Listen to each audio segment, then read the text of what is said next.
주님께서 여러분과 함께 루카가 전한 거룩한 복음입니다.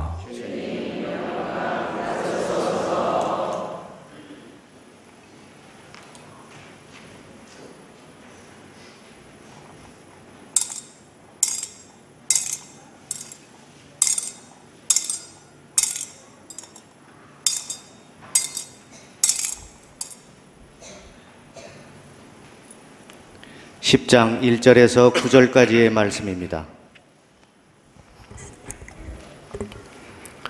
그 뒤에 주님께서는 다른 제자 72명을 지명하시어 몸소 가시려는 모든 고을과 고장으로 당신의 앞서 둘씩 보내며 그들에게 말씀하셨다.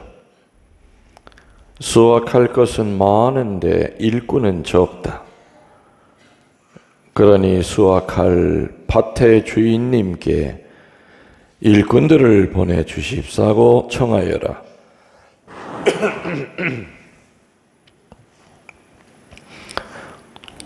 가거라. 나는 이제 양들을 이리때 가운데로 보내는 것처럼 너희를 보낸다. 돈 주머니도 여행 보따리도 신발도 지니지 말고 길에서 아무에게도 인사하지 마라. 어떤 집에 들어가거든 먼저 이 집의 평화를 빕니다 하고 말하여라. 그 집에 평화를 받을 사람이 있으면 너희의 평화가 그 사람 위에 머무르고 그렇지 않으면 너희에게 되돌아올 것이다. 같은 집에 머무르면서 주는 것을 먹고 마셔라. 일꾼이 품삯을 받는 것은 당연하다. 이 집 저 집으로 옮겨 다니지 마라. 어떤 고을에 들어가든지 너희를 받아들이면 차려주는 음식을 먹어라. 그곳 병자들을 고쳐주며 하느님의 나라가 여러분에게 가까이 왔습니다 하고 말하여라. 주님의 말씀입니다. 모두 앉아주십시오. 찬미 예수님, 어제 베다니 쉼터에서 주무셨던 분들, 또 아니면 이 근방에서 주무셨던 분들 편안히 주무셨습니까? 뭐 이렇게 묻는데 편안히 잤다고 얘기할 수밖에 없겠지요. 집 떠나면 고생인 건 다 아시죠? 아무래도 내가 자던 방, 내 침대만 하겠습니까? 그 전에 말이죠, 노래하는 그 그룹이 있었는데 사랑과 평화라고 하는 그룹이 있었어요. 기억하세요? 벌써 오래된 그 노래하는 그룹이죠. 보컬이라고 그러나요? 근데 저는 그 처음에 텔레비전에서 사랑과 그룹이다 하고 이제 제목 그 사람들을 소개를 하는데 좀 깜짝 놀랐어요. 왜냐면은 사랑과 평화가 예수님의 삶을 요약한 딱 두 마디가 바로 사랑과 평화거든요. 예수님이 부활하시기 전까지 주야장창 강조하신 게 사랑이에요. 그죠? 그리고 부활하신 후에 다락방에서부터 늘 만나는 사람에게 하셨던 얘기가 평화예요. 그래서 예수님의 삶과 죽음을 이렇게 전후로 나누어 볼 때 예수님의 삶에 있어서 가장 중요한 단어는 서로 사랑하라. 그리고 부활하신 후에는 평화가 너희에게 있기를. Peace to you 그랬거든요. 오늘도 72 제자를 파견하시면서 어느 집에 가든지 밥 내놔라 이렇게 얘기하라고 그랬어요? 내 잠자리 내놔라 이렇게 얘기하라고 그랬어요? 어느 집에 가든지 제일 첫 번째 문 열어주면은 제일 먼저 안녕하세요, 반갑습니다, 뭐 그 말보다도 이 집에 평화가 있기를 빕니다. 신자들 가운데서도 철저하게 그렇게 하시는 분들 저 알아요. 이렇게 가정 방문 어느 가안부를 같이 이렇게 다니면은 초인종 누르고 사제 앞에 서서 먼저 이 집의 평화를 빕니다. 신부님 오셨습니다. 아, 그럼 나도 아주 어깨에 힘이 팍 들어가고 그렇게 기분이 좋을 수가 없어. 근데 그 자매님은 나랑 다닐 때만 그러는 것이 아니라 그게 아주 입에 배했어. 이 집의 평화를 빕니다. 평화를 빈다는 말을 해놓고 들어가서 그 입에서 더러운 말이 나올 수 있겠습니까? 못 나오죠. 들어가는 순간에 내 입이 축성이 됐는데, 그리고 그 평화를 받는 사람들의 마음이 축성이 되고 강복이 됐는데, 그래서 평화를 빈 사람이 들어가서 모여있는 그 공동체는 그게 몇 시간의 공동체든 몇십 분의 공동체든 간에 흐르는 분위기는 평화일 거예요. 없는 사람 거기서 욕하는 분위기는 결코 아닐 겁니다. 사람이 태어나 살면서 놀랍게도 가장 많이 듣는 단어가 통계에 의하면 사랑과 또 하나 평화래요. 사람이 한평생 가장 많이 듣는 말이 사랑, 그 다음에 평화래요. 어쩌면 이것은 바로 뭘 나타내겠습니까? 너무너무 그렇게 살기 어렵기 때문에 우리 이렇게 살아야 됩니다. 나도 그렇게 살아야 됩니다. 당신도 그렇게 사십시오. 국민 여러분 그렇게 삽시다. 교우 여러분 우리 그렇게 삽시다. 너무 귀한 가치이기 때문에, 그걸 실현하는 것이 너무 어렵기 때문에 죽을 때까지 가장 많이 듣는 말이지만 열매를 가장 맺기 어려운 말이 또한 사랑과 평화. 부활하신 예수님이 제일 먼저 하신 말이 뭐라고 그랬다고 그랬죠? 너희에게 평화를. 오늘 제자들 파견하면서 어느 집에 가든지 첫 번째 말이 평화를 빕니다. 평화는 여러분들 사람만 원하는 것 같습니까? 짐승과 식물들도 평화 원하겠죠? 원해요. 내 지금도 그렇게 긴 세월이 지났는데 이 복사들보다도 내가 더 어렸었을 때 우리 뒷집에 나를 잘 따르는 강아지가 한 마리 있었어요. 내가 계속 가서 밥을 먹였어요. 나는 밥을 안 먹어도 엄마한테 혼나면서도 밥을 일부러 남겨요. 아, 왜 그 남기냐? 배불러서요. 그러다 방에 들어가서 먹고 나올게 그러면서 개한테 줄 밥을 항상 모았어. 그거 가지고 어디로 가요? 뒷집에. 근데 그 뒷집에 있는 그 주인 아저씨는 개를 안 돌봐. 생전 주질 않아. 내가 볼 땐 개 기를 자격이 없는 인간이라고 난 그 어린 나이에도 판단을 했어요. 근데 어느 날 학교 갔다 돌아오는데 그 집 앞에 오토바이 위에 이만한 게장이 실려있는 오토바이가 있고, 세상에 그 어릴 때부터 내가 밥 주던 그 개가 그 안에 끌려 들어가 있는, 이미 다른 데서 잡아온 개들도 여러 마리가 있었어요. 뭐 돈을 주고 했겠죠. 근데 그 아이의 얼굴이 날 보더니 살려달라고 막 우는 거예요. 그 그 공포스러운 얼굴. 나는 그 오토바이를 뒤에서 붙들었어요. 그러니까 개 장사가 가다가 습디다. 너 왜 그래? 우리 개 내놓으라고. 주먹을 두고 때리려고 그래. 그래서 나는 조금 했으니까 어떻게 해요? 그 아저씨 허벅지를 물어 뜯었어. 우리 강아지 내놓으라고. 그랬더니 발로 빵 차고서 그냥 부르릉 하고 갑니다. 그때 그 어린 마음에 그 공포에 질린 그 모습을 보면서 평화가 다 깨져버린 그 개의 모습을 보면서 지금도 나는 잃어버릴 수가 없어요. 어릴 때 그것이.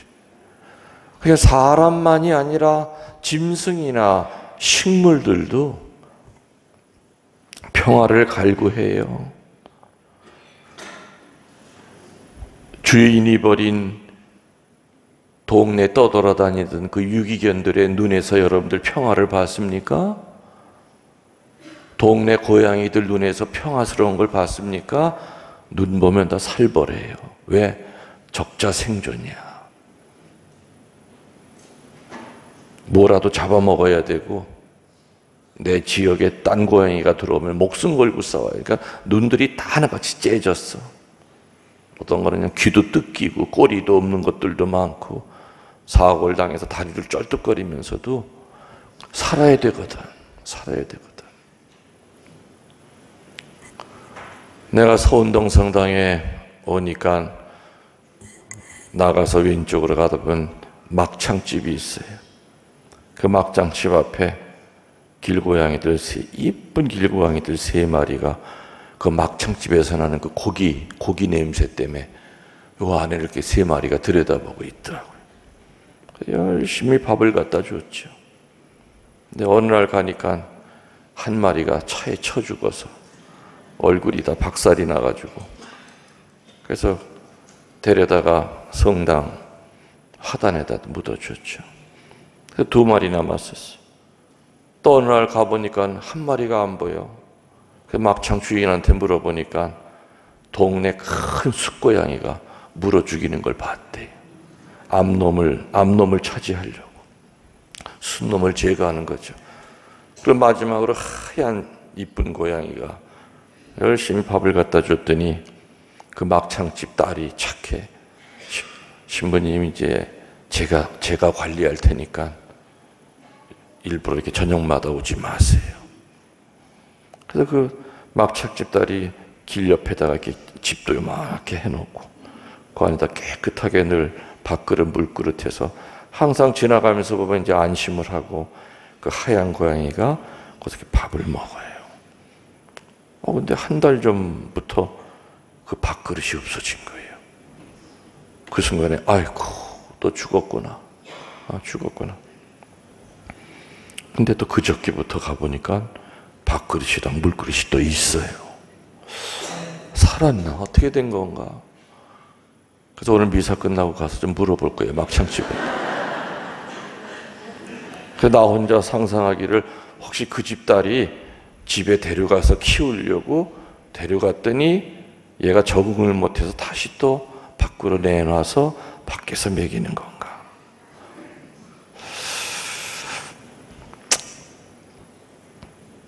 짐승이나 식물도 분명히 평화를 원합니다. 생전 물을 안 줘서 말라 죽어가는 그 화초의 모습에서 우리는 평화를 찾아볼 수가 없어요. 물은 살아있다라는 그 유명한 책이 있었죠. 물의 결정체를 보면은 나쁜 물, 좋은 물은 결정체가 달라요. 그리고 물에다가 내가 너 사랑한다, 아이고 이쁘다 하고 이렇게 사랑을 주는 물은 결정체가 아름답게 변하는데 물을 보고 막 욕을 하고 그러면은 결정체가 다 깨진대요. 그런 물은 사람이 먹어도 몸 안에 마치 바늘이 들어오는 것처럼 사람한테 해롭대요.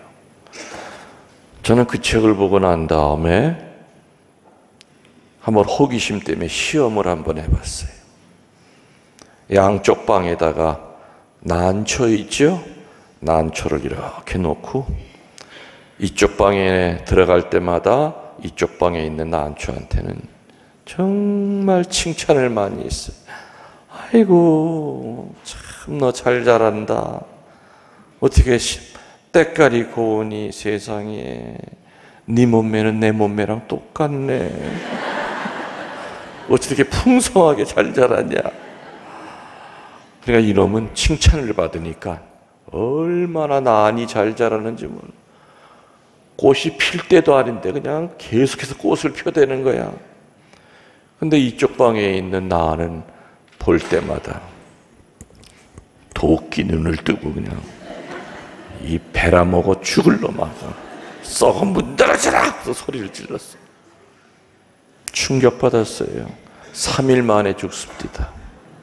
그 난이 욕을 얻어 먹더니 3일 만에 비실비실하더니 죽어버려요. 참, 이 하잘것없는 이 풀 같은 난도 사람에게서 사랑을 받으면은 꽃을 피우기도 하지만 저주를 받고 미움을 받으면은 그 미움에 짓눌려서 그냥 뿌리째 말라버리더라 이거예요. 여러분들 12사도 나무 이야기 아시잖아요. 어느 열심한 신자가 자기네 집 그 마당에다가 길가에다가 나무 12그루를 심고 앞에다 이름을 하나 다 써붙였대요. 베드로 나무, 아무개 나무. 12사도 가운데 그러면 유다스 나무도 있었겠죠? 근데 놀랍게도 다른 11 제자 나무는 잘 자라는데 유다스 나무는 삐쩍 말라서 죽더래. 왜? 지나가는 사람마다 발로 뻥 차고 이 나쁜 놈! 침 대뱉고 돌멩이로 팍 짚고 나가 죽어라! 그러니까 그 유다스 이름을 가진 그 나무는 견디질 못하고 죽더래요. 짐승과 식물들도 평화를 갈구하거들 인간이야말로 평화가 없으면 죽어요, 살아요? 죽어요. 살아있어도 그건 송장이에요. 살아있어도 그거는 시체예요. 인간들도 마음 안에 평화가 없으면 어떤 위치에 있건 간에 비록 그 자리가 대통령 자리든 그냥 슬프게도 우리 대통령 역대 대통령 중에 한 사람 자살했잖아요. 그죠? 얼마나 견디기가 힘들면 우리 같으면 아이고 끝까지 버티지. 아이고 세상에 그 죽을 힘이 있으면 왜 떨어져 주고 진실을 밝혀야지 하면서 안타까워하지만 평화가 마르다 못해 영의 상태가 되면 스스로 목숨을 끊어요. 말라 죽듯이 식물이. 평화가 없으면 지옥입니다. 그래서 견디다 못해 목숨까지 끊어버리죠. 이렇게 평화를 얻기도 쉽지 않지만 또한 그 평화를 유지하기도 쉽습니까? 어렵습니까? 어렵죠. 평화는 마치 유리 같아요. 조금만 충격이 와도 금세 와장창 하고 깨져요. 참 오랜만에 편안하고 평화롭다 라고 생각을 먹은 지 5분도 안 돼서 전화 한 통화가 걸려오는데 기분 나쁜 전화가 와. 그럼 5분 전에 그 평화는 어떻게 됩니까? 상대편의 말 한마디에 와장창 하고 다 깨져버려요. 여러분들 평화가 깨지려고 할 때는 사인이 미리 온다는 거 아시죠? 평화가 깨지려고 할 때는 뭔가 징조가 있어요.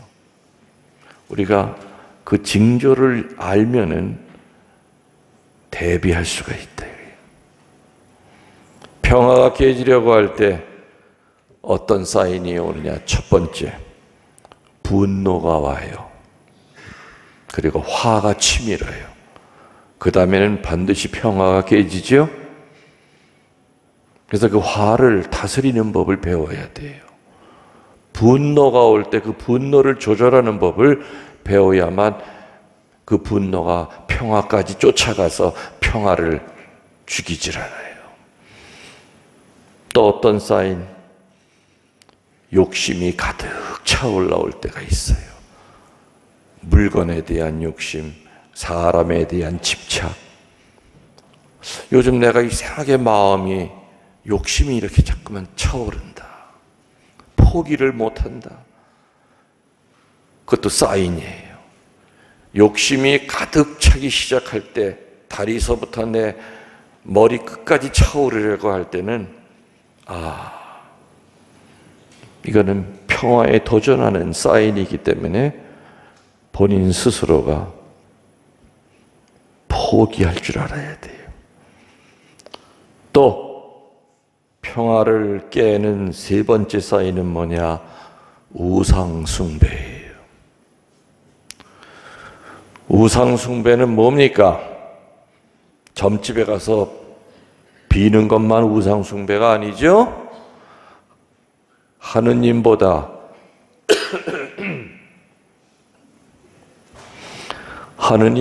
웃자리에 있는 건 다 우상이에요.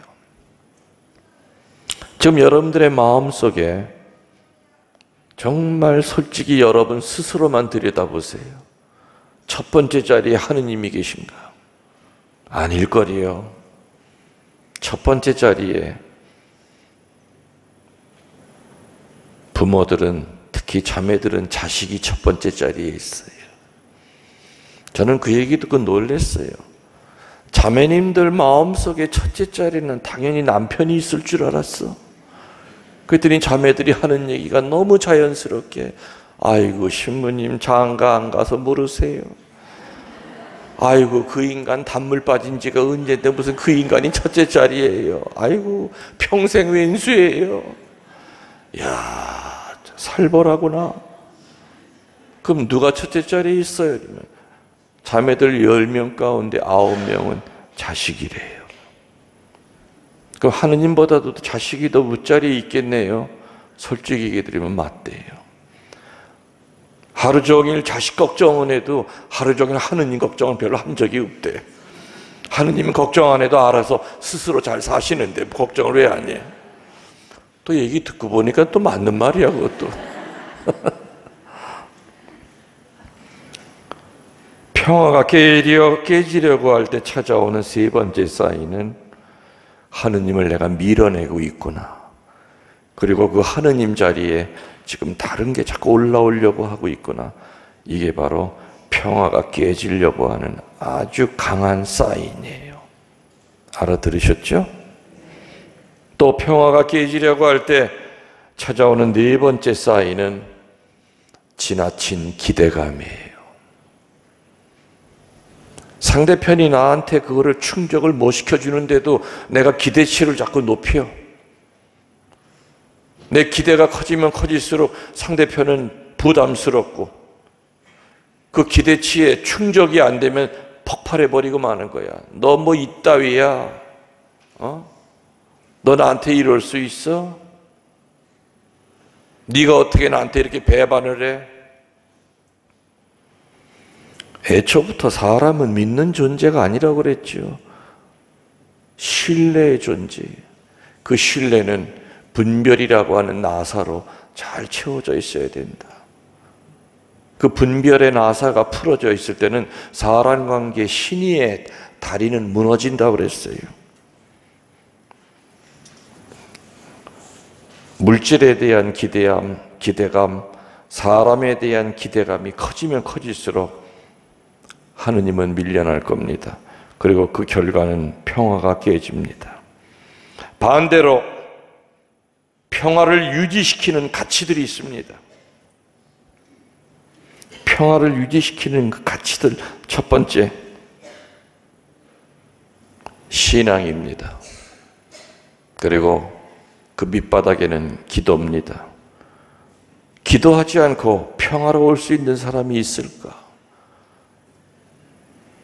믿음 가운데 기도하는 사람은 저 계곡의 밑바닥에 떨어져도 웃을 수 있지만 평화를 안 잃어버리지만 기도하지 않는 자는 푸른 목초지에서 살아도 늘 불안해요.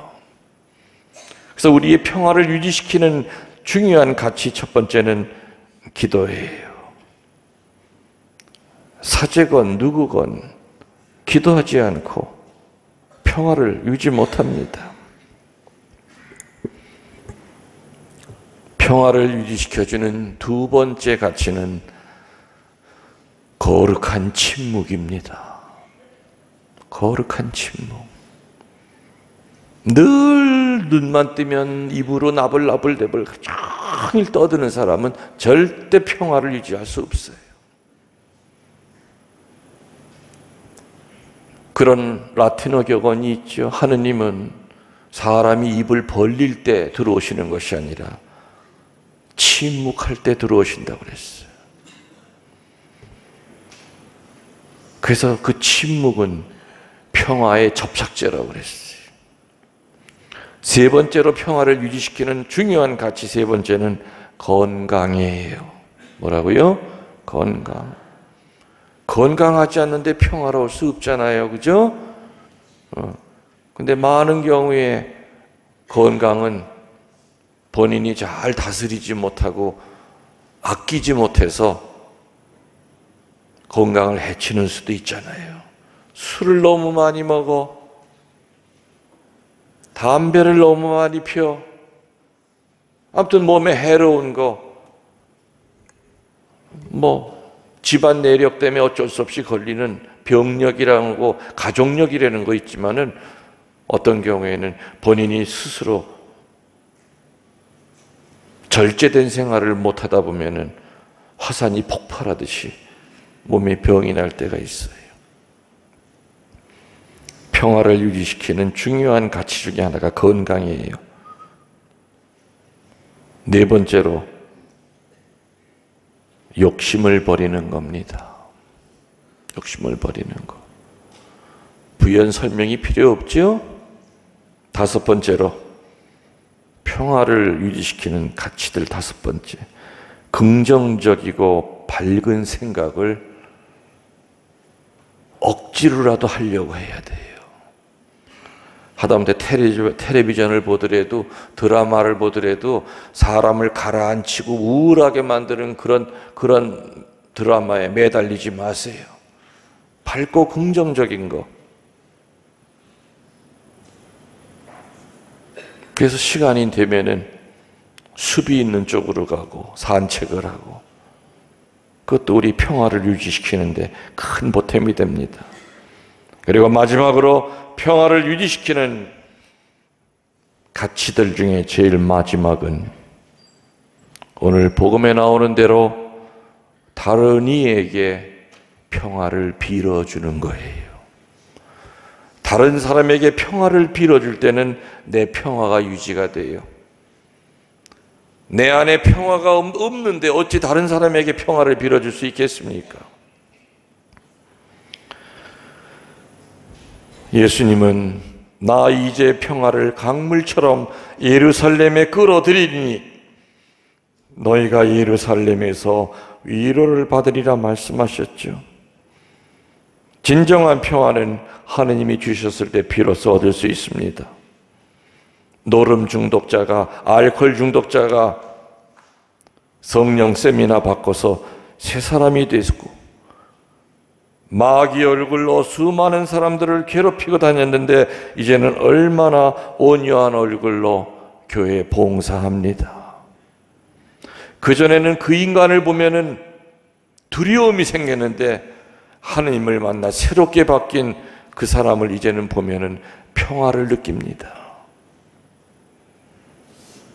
술 마귀야, 음란 마귀야, 폭력 마귀는 항상 같이 몰려다니는 마귀 삼형제입니다. 그런데 말이죠. 예수님의 삶은 겉으로 볼 때 평화로우신 적이 있었을까요? 없었을까요? 단 한 번도 없었어요. 태중에 있을 때부터 극심한 불안, 태어나셨을 때도 전도 생활 3년 동안도 불안과 초조와 공포의 연속이었고, 평화 자체이신 그분이 결코 평화롭지 못한 이 모습을 우리는 어떻게 설명해야 됩니까? 평화를 주러 오신 그분이 태중에 있을 때부터 한 번도 평화를 느껴본 적이 없는 그러한 두려운 환경 속에서 자랐다는 거죠. 예수님은 세상의 평화를 위하여 세상의 불안을 다 걷어가셨기에 이제 우리는 그 그리스도를 영접함으로써 평화를 찾는 겁니다. 아멘. 앞으로 아멘 하면은 돈을 드릴까요?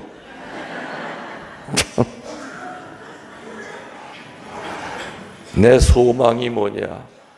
강론할 때 교우들이 아멘 좀 많이 하는 게 내가 지금 2년 동안 혼자 철야기도 하면서 내가 안 하네.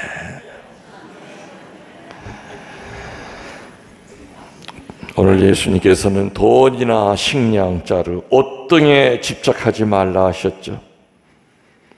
왜냐하면 그것은 돈이나 식량, 자루, 옷은 거짓 평화와 관계가 있기 때문이다. 이제부터는 미사 때 평화의 인사를 나누십시오 할 때 마음에 우러나오는 평화의 인사를 나누십시오. 그리고 눈을 바라보면서 인사를 나누십시오. 딴 데 쳐다보면서 건성으로 하는 평화의 인사가 아니라, 그리고 이제부터는 우리 교우들도 어느 집을 방문하든지 간에, 비록 비신자 집에 가든지 불교 문패가 붙어있는 집에 방문, 어느 집에 가든지 간에 두려워 마시고 마음껏 평화를 빌어주십시오. 평화가 이 집에 있기를 빕니다. 그러면 불교 신자도 아이고 아미타불 감사합니다. 당연히 좋아하겠죠. 평화를 빌어주는 사람에게 욕하는 사람은 없습니다. 그리고 평화를 빌어야 될 제 첫 번째 사람은 본인 자신에게 평화를 빌어주십시오. 아침에 눈 뜨면 마리아야, 너에게 평화를 빈단다. 오늘 어떠한 일이 있어도 너는 강해질 수 있어. 오늘 여러 번 평화를 깨려고 하는 그런 것들이 나타날지 모르지만 너는 그거 당당하게 맞서서 도망치지 않고 평화 유지할 수 있을 거야. 그래서 내가 너 좋아하는 거 아니니? 너에게 평화를 빈단다. 이웃에게 평화를 빌기 전에 제일 먼저 내 영혼에게 먼저 평화를 빌어주세요. 그리고 사랑하는 가족들에게 평화를 빌어주시고, 그리고 이웃을 향하여 평화를 빌어주시는 거룩한 신자들이 되길 축원합니다. 아멘. 모두 일어나시어 우리들의 신앙을 고백하겠습니다.